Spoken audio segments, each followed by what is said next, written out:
Subscribe कीजिए कवि प्रकाश प्रीतम के चैनल को और नई वीडियो प्राप्त करने के लिए नोटिफिकेशन बेल को भी दबाएं।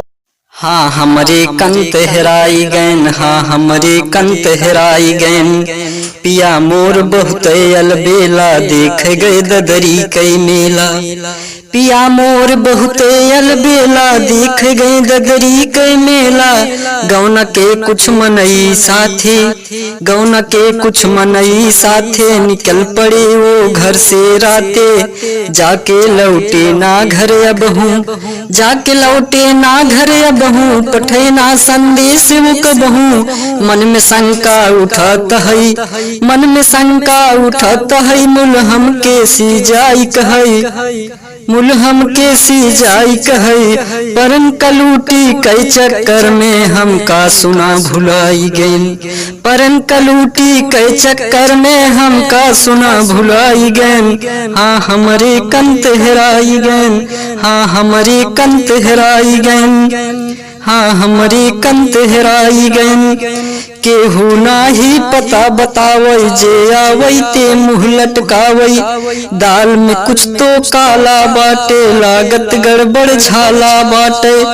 जे साथ में गवा रहन, वो तो कुछ हो नाई कहन। जियते हन की गैन धरा से, एका केहू नाई कहन, एका केहू नाई कहन। हाँ हमरे कंत हेराई गैन, हाँ हमरे कंत हेराई गैन, हाँ हमरे कंत हेराई गैन।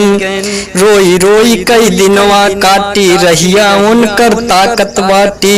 लड़कन पूछई पापा कई हाल, हमरो हालत भई बेहाल।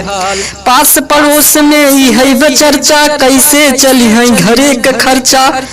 मेला के देखवाई मैं देखा, कहवा जाई लुकाई गैन। हाँ हमरे कंत हेराई गैन, हाँ हमरे कंत हेराई गैन।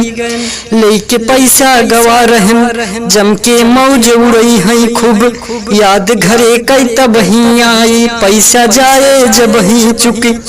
कैसे जिंदगी बीते हमारी यसमनई कई साथे। सोच सोच कई बहुत रोई, पड़ गए के करे हाथे।